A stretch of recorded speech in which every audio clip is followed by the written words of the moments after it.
spotlights, scandals, and silk gloves hiding sharpened claws. In the golden haze of old Hollywood, beauty reigned. But behind the velvet curtains, the queens of the silver screen were anything but gentle. These weren't just stars. They were tacticians, tyrants, legends, and sometimes nightmares. Forget the fairy tales. This is a world where power wore lipstick, charm cut like glass, and the most dangerous woman on set wasn't holding a script. She was the script. Welcome to the side of Hollywood that never made it into the fan magazines. This is Most Cruel Golden Age Hollywood Actresses. Let the curtain rise. Before we dive in, don't forget to hit that subscribe button, especially if you love stories where glamour and chaos go hand in hand. While you're here, drop a comment. Where in the world are you watching from? And what time is it right now? Midnight in Paris? 3 a.m. in Detroit? We want to know who's out there listening as Hollywood's darkest lights flicker back to life. 1. Bette Davis. By the time she lit her first cigarette on screen, Bette Davis had already decided she wasn't going to be liked. Not really. Not by men, not by studio heads, not even by the women who secretly admired her and feared her in equal measure. She had a way of entering a room like a courtroom, shoulders squared, eyes narrowed, case already decided. And she played her roles the same way, hard, unapologetic, unforgiving. Davis didn't just act, she dominated. Directors either worshipped her or braced themselves for the storm. Her war with Warner Brothers became a full-blown trench campaign. She once sued the studio for putting her in, quote, mediocre pictures and demanding she follow, quote again, slavish contracts. She lost. But she made her point. Co-stars didn't fare much better. She famously referred to Errol Flynn, her The Private Lives of Elizabeth and Essex co-star, as a beautiful nothing. She was said to throw tantrums over lighting, costumes, or, worst of all, when someone else got a better line. The sharp tongue wasn't just a rumor. It was practically a weapon of mass destruction. Yet behind every lacerating glare was a woman who knew exactly what it cost to survive in a town that didn't forgive strong women, unless they smiled while being stepped on. Davis didn't smile. She bit back. And in doing so, she carved a space where power and cruelty could look suspiciously alike. Which brings us to the woman who turned biting back into an Olympic sport, especially when the target was Bette Davis herself. 2. Joan Crawford. If Bette Davis was the courtroom, Joan Crawford was the judge, jury, and self-appointed executioner. With cheekbones sharp enough to slice egos and a discipline that bordered on fascism, Crawford didn't merely demand respect, she audited it. Every set, every costume, every co-star was another opportunity to reinforce the truth she carried like gospel, that perfection was owed to her. To the public, she was the immaculate porcelain doll, always pressed, always poised, always pristine. But to those who worked with her, Joan Crawford was exhausting, meticulously calculating, obsessively clean, and impossible to relax around. She had assistants who weren't allowed to speak unless spoken to. She reportedly demanded wire hangers be banned from her home, not because it was practical, but because it was symbolic. And she ran her sets the same way, by symbols, rules, fear. The feud with Bette Davis was more than just legendary. It was operatic. On the set of Whatever Happened to Baby Jane, Crawford allegedly filled her pockets with weights to sabotage a scene where Davis had to drag her. In return, Davis may or may not have kicked her in the head during another scene. No one really knows what's true. Hollywood lore fogs over facts like smoke machines. But what is known is this: the contempt was real. Crawford's cruelty was rarely explosive. It was cold, rehearsed, managerial. She didn't shout, she memoed. She didn't argue, she won. And if Bette Davis was the fire, Joan Crawford was the ice. But what happens when cruelty isn't cold or fiery, just quietly judgmental, dressed in trousers, sipping tea, and not remotely interested in playing nice? And if you've made it this far, you're exactly the kind of night owl or curious soul we love around here. So go ahead and subscribe if you haven't already. While you're at it, tell us in the comments. Where are you tuning in from, and what time is it for you right now? Because nothing says Hollywood mystery like someone watching at 2 a.m. from a dimly lit bedroom halfway across the world. 3. Katharine Hepburn. Katharine Hepburn didn't suffer fools, or anyone really, especially not the press, studio execs, or, God forbid, actors who needed hand-holding. She was, by all accounts, a woman of high standards and low tolerance.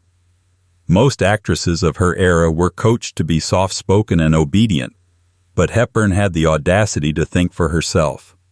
Worse, she did it out loud. She wore pants before it was cute. She refused makeup unless the role demanded it.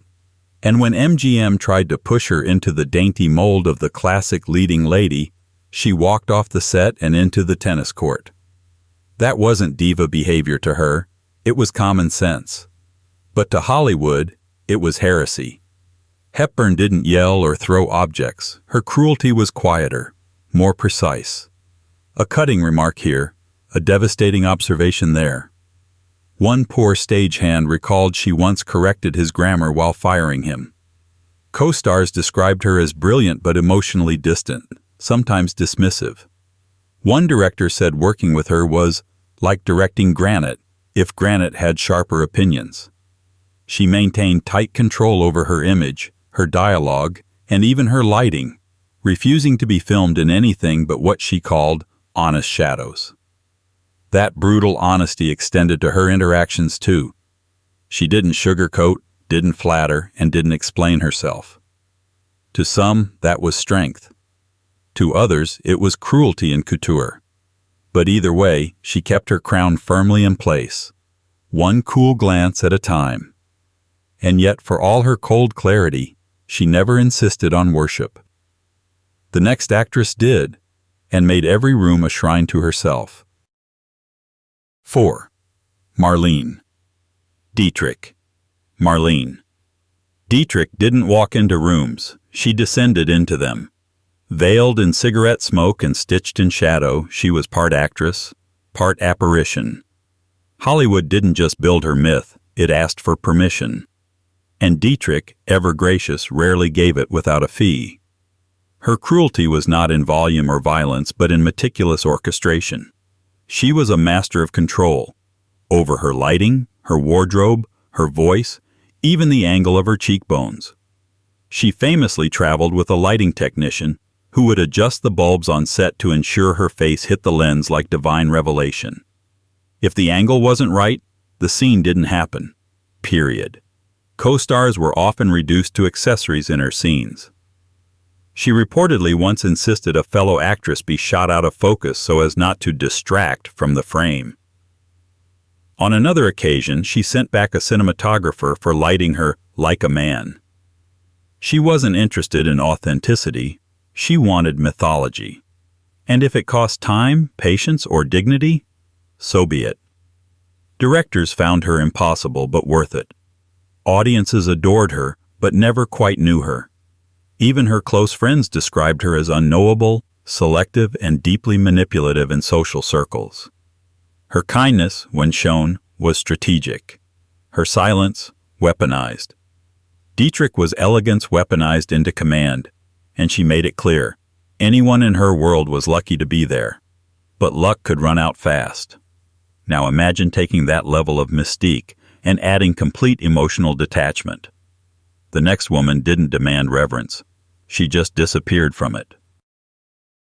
5. Greta Garbo. Greta Garbo didn't want to be left alone. She demanded it. Reclusiveness wasn't a symptom. It was a strategy. She turned down interviews, avoided premieres, and spoke in public with the enthusiasm of a witness on trial. And yet she became one of the most recognizable faces of the century. Her secret? Absolute control over how much you got to see. Garbo wasn't loud, but her silence was deafening. On set, she could freeze an entire production with a glance. Directors walked on eggshells, unsure whether she'd show up, speak up, or simply stare them into apologizing. Her legendary aloofness wasn't shyness. It was a cultivated distance, a boundary drawn in platinum. Some co-stars claimed she was courteous but cold, like being thanked by a glacier. Others remembered her as strangely hypnotic, generous in rare moments, and then gone like mist. Crew members were told not to speak to her unless spoken to. Most weren't spoken to. The irony? She was a master of emotion on screen, but off it the warmth was rationed like wartime sugar. She refused to play the Hollywood game, refused to smile on cue, and refused to be a product, which is exactly what made her valuable. Garbo didn't bend. She made the machine bend around her, and when she walked away from fame, she didn't look back. No farewell tour, no final role, just silence. Which, somehow, said more than any headline. But not all mysteries hide in silence. Some scream, laugh, drink, and scandalize their way into legend, and sometimes burn everything around them while doing it. Enter the chaos in Pearls and Whiskey, Tallulah Bankhead. 6. Tallulah Bankhead. Tallulah Bankhead was the kind of woman who made cigarette ash look like jewelry. She didn't just enter rooms, she demolished them, often with her mouth. Her voice was unmistakable, southern, smoky, sharp as a straight razor. Everything about her screamed rebellion. The clothes, the men, the women, the lines she ad-libbed because the script was too boring to bother with. She thrived on unpredictability. Directors found her magnetic and maddening in equal measure. On stage, she could be transcendent. On set, she could be trouble. She'd improvise in serious scenes, break character mid-monologue, or offer unsolicited direction to the actual director. When questioned, she responded with charm, insults, or both. Usually both. Bankhead's cruelty wasn't calculated, it was chaotic. She didn't mean to ruin days, she just did, like a tropical storm no one saw coming. Some actors adored her because she was honest. Others loathed her for the same reason. She once walked out of a table read because someone was wearing the wrong kind of tweed. She had no filter and even less patience. But oddly, that rawness made her beloved by many who saw in her a kind of wild integrity. She didn't fake kindness. She didn't pretend to be anything but exactly what she was. Brilliant, unstable, and utterly unforgettable. And yet, for all her noise, she didn't need to shout to command fear. That was left to the next woman, cool, commanding, and known for slicing through nonsense like a scalpel through lace. 7. Barbara Stanwyck. Barbara Stanwyck didn't throw tantrums. She didn't hurl script pages across dressing rooms or storm off sets in designer heels. She didn't have to. Her presence alone made it clear that nonsense would not be tolerated. She was the kind of actress who didn't just command a scene.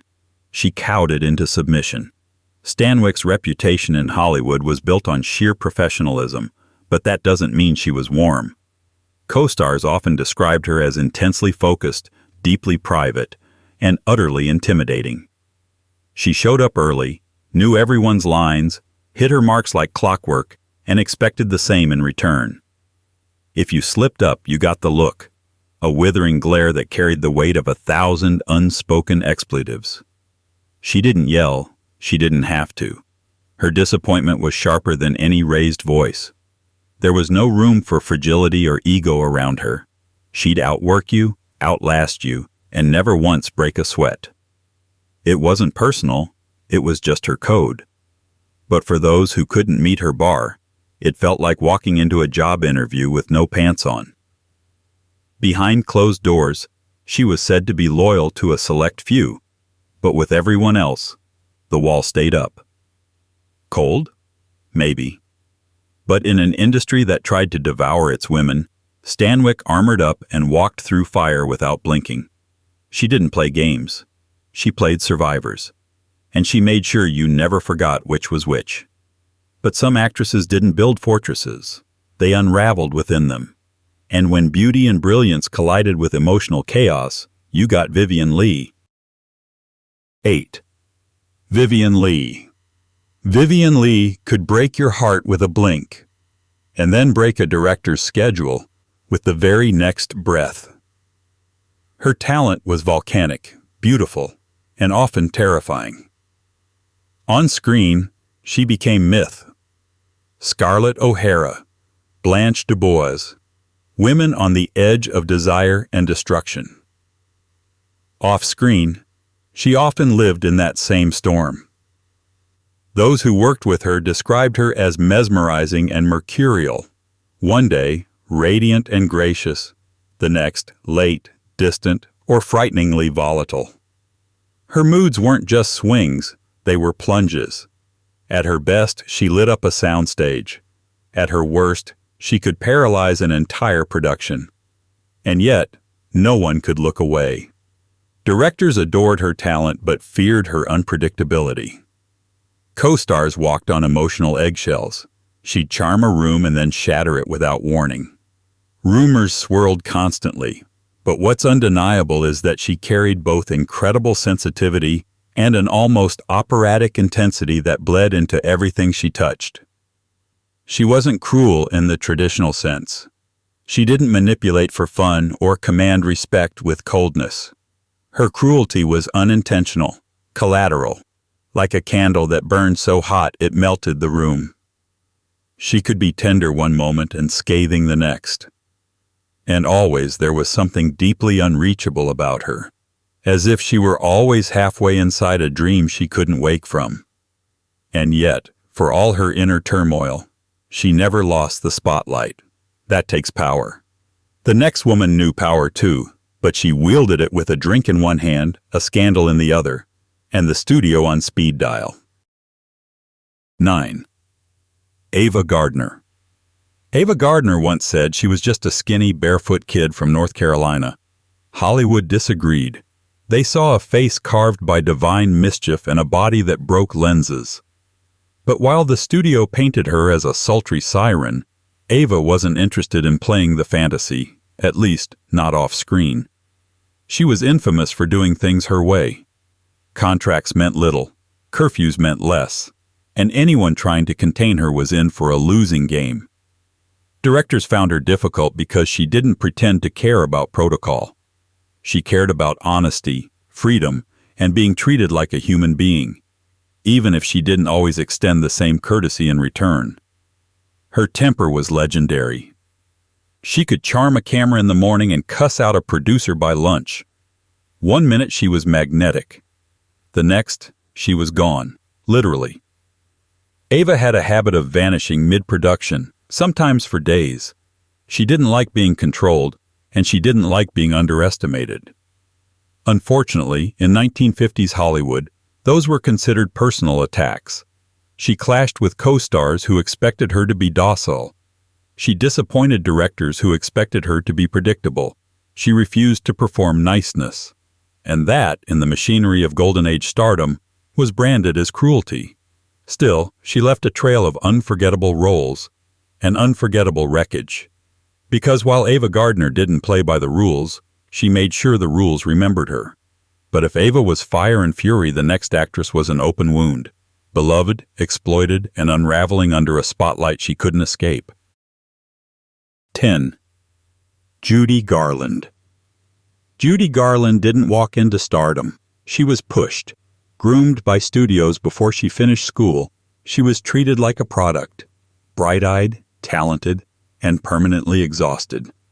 And though the public saw a plucky sweetheart with a voice that could raise goosebumps, those who worked with her saw something different. Someone trying to stay afloat while everyone around her demanded more. On set, Garland was both adored and resented. Adored for her once-in-a-generation talent, resented for the delays, the absences, the emotional landmines. She could be late to set, difficult with directors, and prone to sudden mood shifts that could derail a shooting schedule for days. But calling her cruel feels too simple. She wasn't mean. She was drowning. And when people drown, they thrash. Her co-stars were often forced into dual roles, actor and caretaker. She could swing between charming and chaotic in the span of a scene. Directors who loved her performances dreaded her unpredictability. She forgot lines. She panicked. She sometimes disappeared into dressing rooms and refused to come out. And yet when the cameras rolled, she could summon magic. Raw, aching, unforgettable magic. That whiplash, the gap between what she gave and what it cost her, was the tragedy of Judy Garland. To work with her was to witness both brilliance and breakdown, sometimes in the same afternoon. She wasn't cruel by design, but the industry she'd grown up in had sharpened her edges, and everyone who got close felt them. But what happens when cruelty isn't chaos or collapse, just cold, unbothered, and delivered with a diamond-studded side-eye? 11. Elizabeth Taylor. Elizabeth Taylor didn't walk through the golden age of Hollywood. She devoured it in diamonds and violet stares. By the time she was 20, she'd already mastered the art of being both irresistible and untouchable. Studios adored her, husbands feared her, and co-stars quickly learned that being in her orbit often meant playing second fiddle in your own scene. Taylor's reputation for diva behavior wasn't baseless. It was practically her second career. She was late. She was demanding.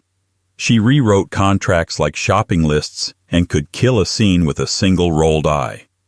Directors knew that if Liz didn't like a line, the line didn't survive. If she didn't like a lighting setup, the entire rig might be changed. She wasn't rude.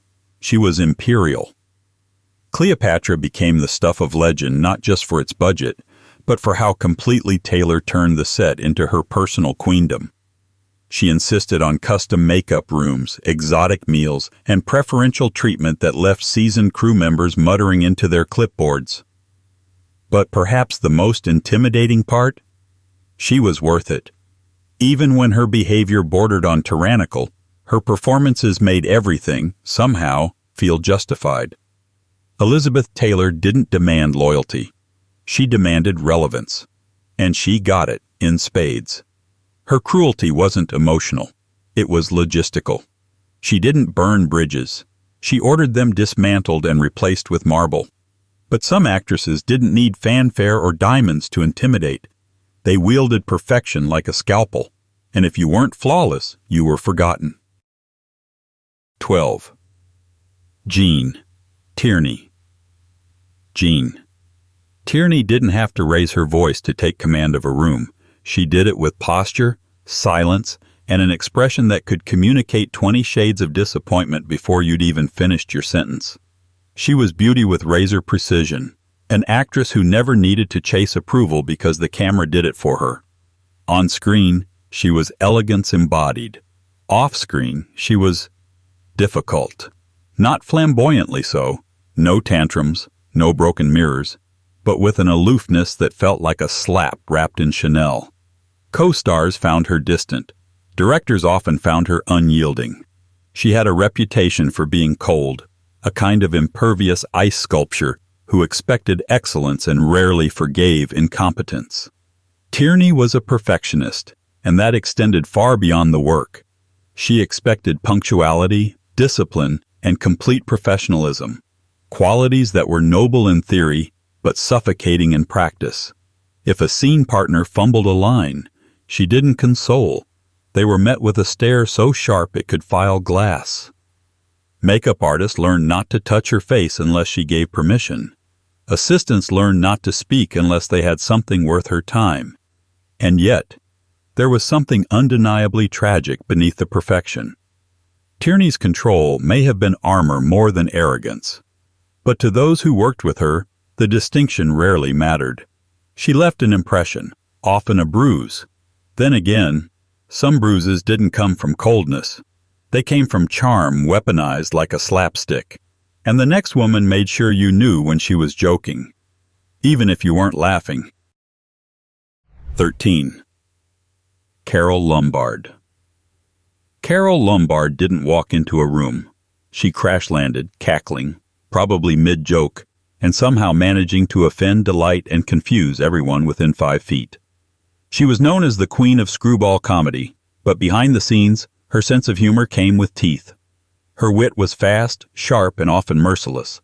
If you were thin-skinned, you had no business standing near her. Lombard had a reputation for being both wildly entertaining and wildly unpredictable. She swore like a sailor, refused to be ladylike unless it suited her, and made it very clear she wasn't there to play dumb. Crew members adored her when she was in a good mood, but she could also turn on you with a quip that made your ears burn for days. Her jokes had a body count. She challenged directors, questioned scripts, and dismissed pretentiousness with surgical accuracy.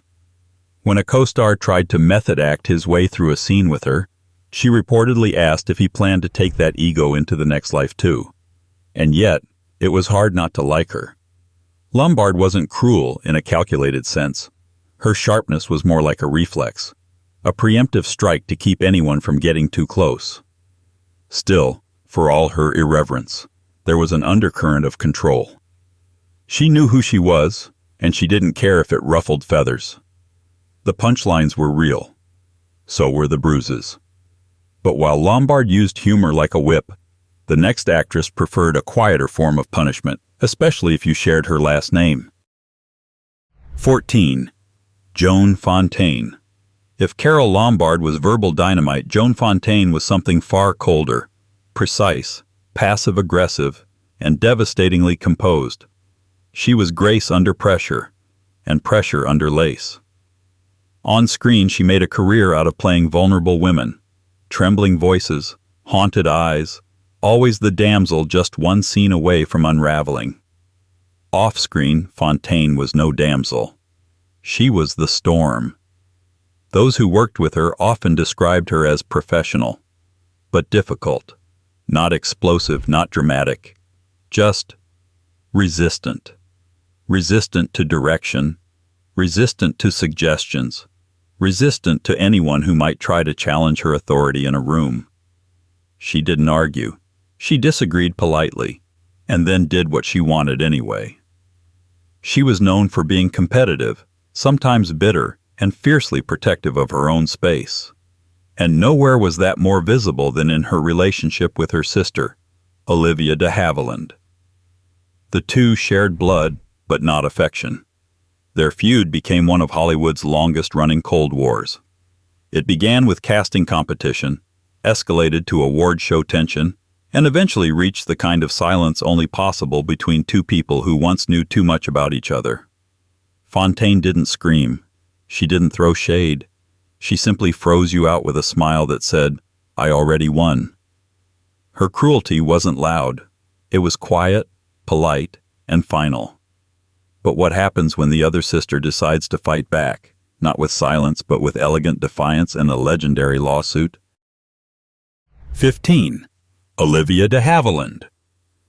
Olivia de Havilland looked like a porcelain doll, delicate, soft-spoken, and gracefully composed. But underneath the lace and pearls was a spine forged in legal steel and studio warfare. She didn't scream. She sued.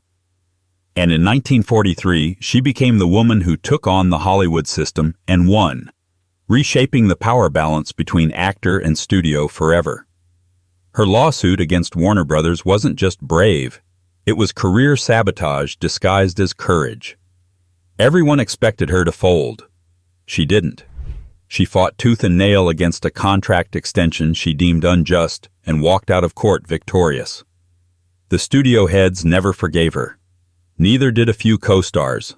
Olivia's defiance wasn't loud. It was strategic. She had the face of an angel and the playbook of a general. And she wielded her intelligence like a scalpel, slicing through manipulation, flattery, or any attempt to undermine her. Her feud with her sister, Joan Fontaine, wasn't just family drama. It was a cold, brittle chess match that spanned decades. At one award ceremony, Olivia famously refused to congratulate Joan after her win. When Olivia won her own Oscar later, she made sure no such grace was extended in return. She was respected, yes, but she was also feared for her precision, her ability to smile while severing alliances, and her unwillingness to ever back down. Some actresses demanded control. Olivia took it. And while she ruled her courtrooms with grace, the next woman ruled her sets with something else entirely. The grandeur of a silent film goddess who never quite left her throne. 16. Gloria Swanson. Gloria Swanson didn't evolve with Hollywood. She expected Hollywood to keep up with her. And for a time it did. She was one of the original queens of the silent screen, a woman who turned emotion into spectacle and glamour into doctrine. But even as the talkies rolled in, Swanson refused to dial it down. If anything, she turned the volume up, on herself, on her image, and on anyone foolish enough to get in her way. Swanson didn't just act, she orchestrated. Sets became stages for her grand entrances. She expected complete deference from crew members, directors, even fellow stars. If the lighting wasn't just right, she'd halt the scene. If a costume wasn't up to her standards, she'd redesign it herself. She once halted a production over a hat, not because it was ugly, because it wasn't divine enough.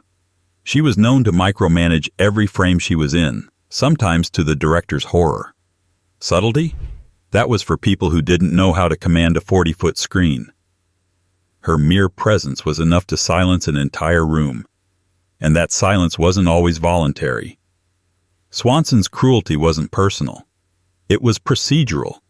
She didn't see herself as difficult. She saw herself as cinema, and cinema, in her view, deserved perfection. She never really came down from her pedestal. She just allowed people to visit it.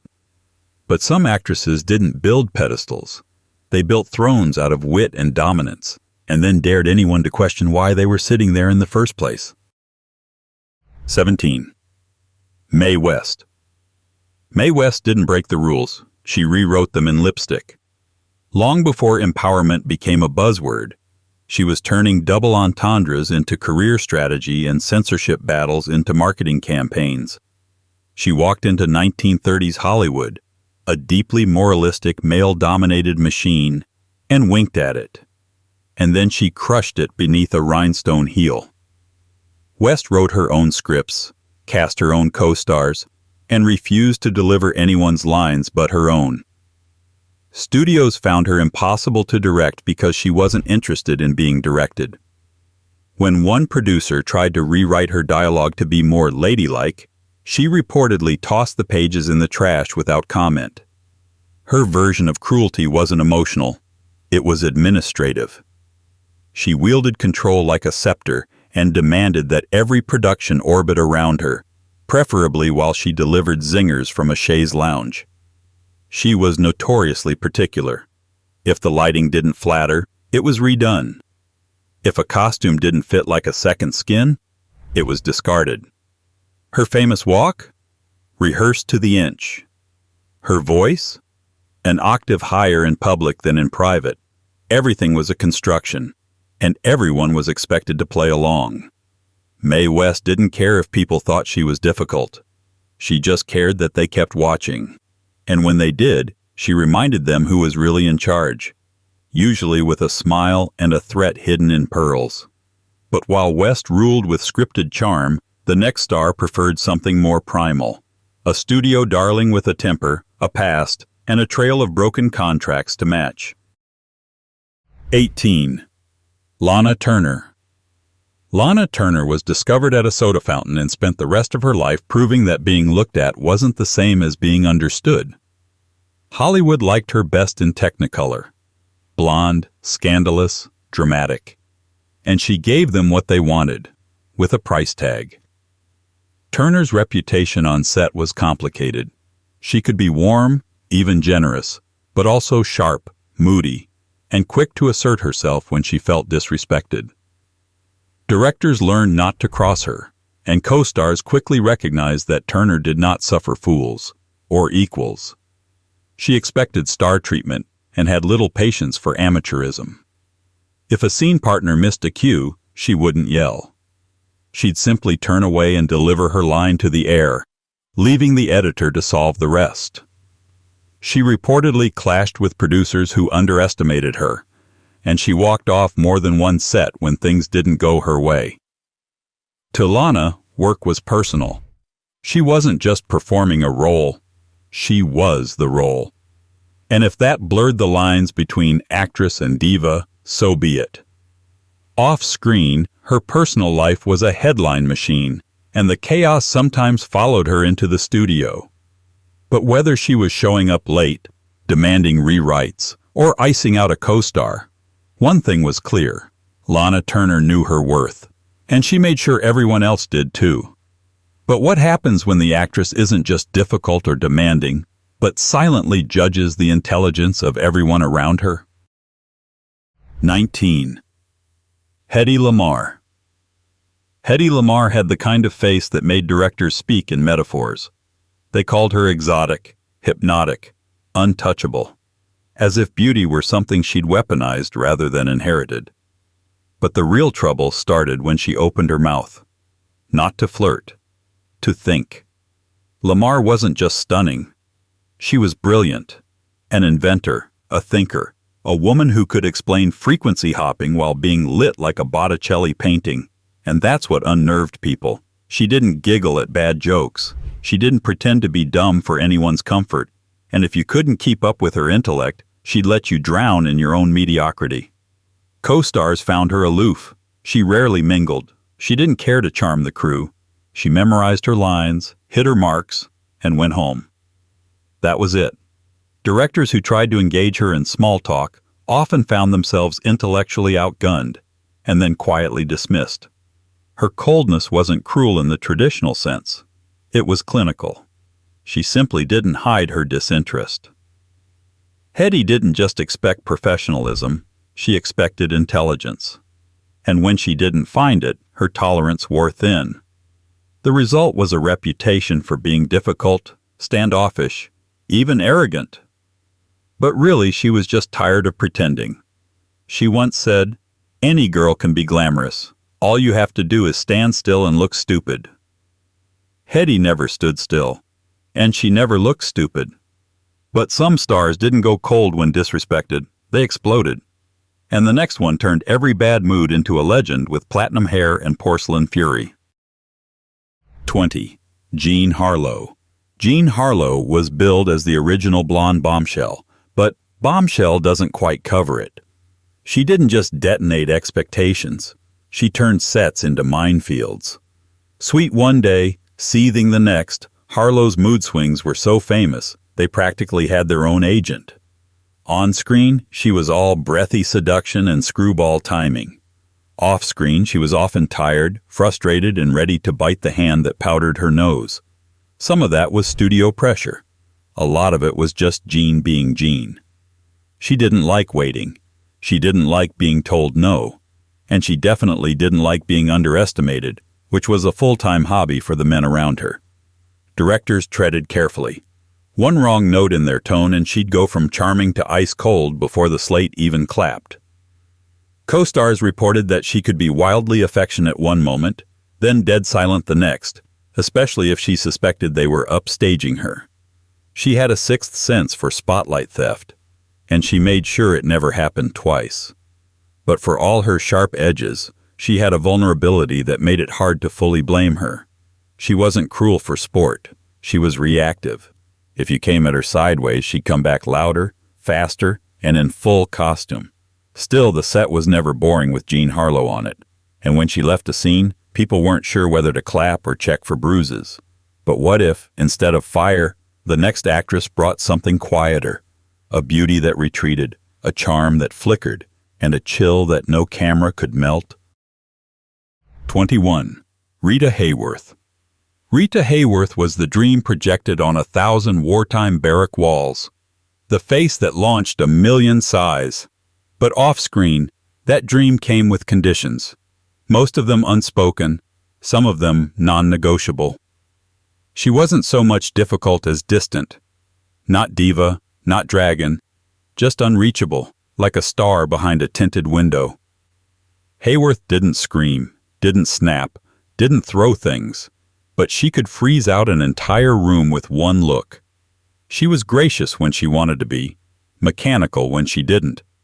Crews learned quickly, don't ask questions, don't get too familiar, and above all, don't assume you know the real Rita.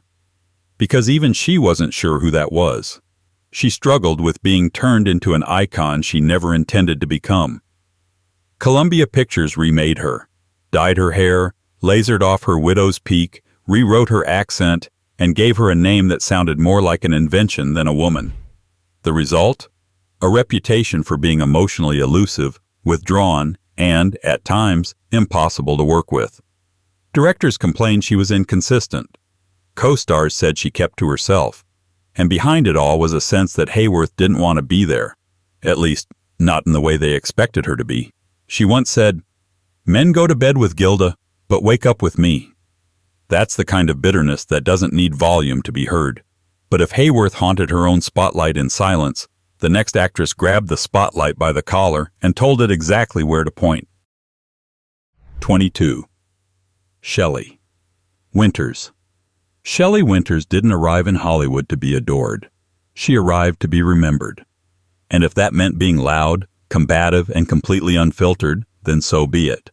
Winters had talent, sure, but she also had opinions, and she wasn't afraid to unleash them on anyone from the director to the caterer. She was a force. A whirlwind of ambition, ego, and sarcasm wrapped in a trench coat and flung onto every set like a challenge. She wasn't conventionally glamorous, and she didn't care. If the part was good, she wanted it. If the part was bad, she said so, out loud, in front of everyone. Shelley had a habit of clashing with authority, especially men who thought her job was to smile and comply. She could be generous to younger actresses, if they earned it, but she could also gut you with a single sentence. Her memoirs didn't help her reputation either. She named names, recalled grudges, and described past co-stars with the gentle touch of a wrecking ball. And yet, she had range. Serious roles, comedic roles, tragic roles. She could do them all. If she wanted to. But heaven help the poor soul who tried to direct her without doing their homework.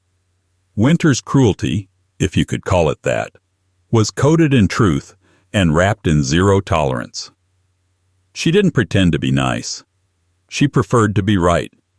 But if Shelley was the storm that tore down the set, the next actress was the storm that quietly refused to leave it, cool, blonde, and always 2 drinks ahead of your patience.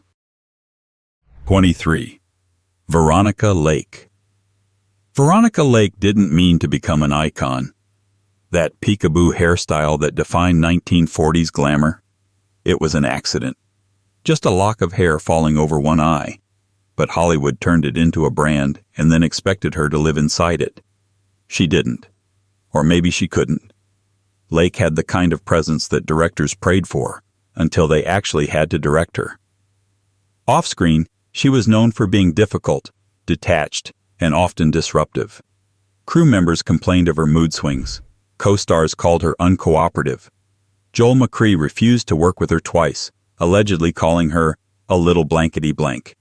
Translation: she didn't play nice, and she didn't pretend to. She resented the studio system, but she resented her own fame even more. It pinned her into roles she didn't want, boxed her into a persona she couldn't shake. And like a true noir heroine, she pushed back, not with open rebellion, but with slow sabotage. Late arrivals, flat readings, silent protests in the form of frozen smiles and cigarette breaks that never ended. And yet, when she was good, she was magnetic. The camera adored her. Audiences fell for her. But Hollywood doesn't run on affection. It runs on patience. And Lake wore everyone's thin. Eventually, the studio stopped calling, and the mystery of her screen presence became the tragedy of her real life. But if Veronica Lake was a cautionary tale in a cocktail dress, the next woman made caution irrelevant and turned every feud into theater, every scene into combat, and every insult into a legacy. 24. Miriam Hopkins. Miriam Hopkins was charm dipped in arsenic. At first glance, she was Southern sweetness, bright-eyed, articulate, full of genteel gestures and perfect posture. But directors quickly learned that the drawl came with daggers. Hopkins didn't just challenge authority. She questioned it, rewrote it, and occasionally ignored it completely. She had a reputation for being one of the most infamously difficult actresses of her time. And unlike some stars who earned that label from rumors, Hopkins earned it from experience. Co-stars dreaded working with her. She reportedly changed her blocking mid-scene just to steal focus. She'd interrupt lines, exaggerate reactions, and plant herself in the most flattering light, no matter what the director had planned. Her most legendary feud? Bette Davis. When they co-starred in The Old Maid, it became less of a film and more of a televised Cold War. Hopkins accused Davis of mimicking her acting style. Davis accused Hopkins of undermining her at every turn. They filmed scenes in complete silence between takes. They smiled on camera and glared off it. And through it all, Hopkins kept her Southern manners intact. Insults delivered with a velvet glove and a dagger hidden behind it. She wasn't loud. She wasn't violent. She was relentless. A master of psychological warfare with the wardrobe budget of a queen. And yet, even Hopkins' worst behavior couldn't match the final woman on this list. An actress who turned being difficult into an art form, and then trademarked it with a laugh as sharp as her diamonds. 25. Zsa Zsa Gabor. Zsa Zsa Gabor wasn't born to act. She was born to perform. Whether on screen, in courtrooms, or in the tabloids, she was always the main character. Her Hungarian accent rolled off the tongue like champagne over silk, but there was nothing soft about her. Gabor didn't ask for attention. She considered it her natural resource. Hollywood never quite knew what to do with her. She had screen presence, sure, but her real talent was self-invention.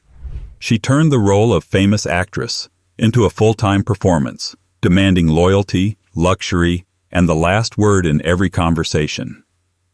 Directors found her difficult, not because she didn't deliver, but because she refused to follow direction.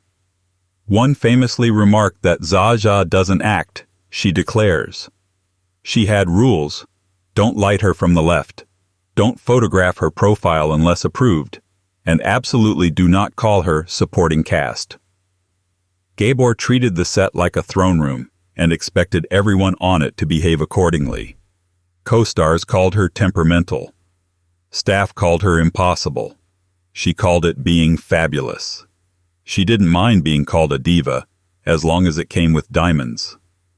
She married 9 times, slapped a cop once, and never apologized for any of it. Apology to Zsa was for people who hadn't earned their place. Her cruelty was theatrical, self-aware, and always dipped in perfume. She didn't need to crush you, she just needed you to know she could, darling. And maybe that's the cruelest mystery of all. What happens when the performance never ends?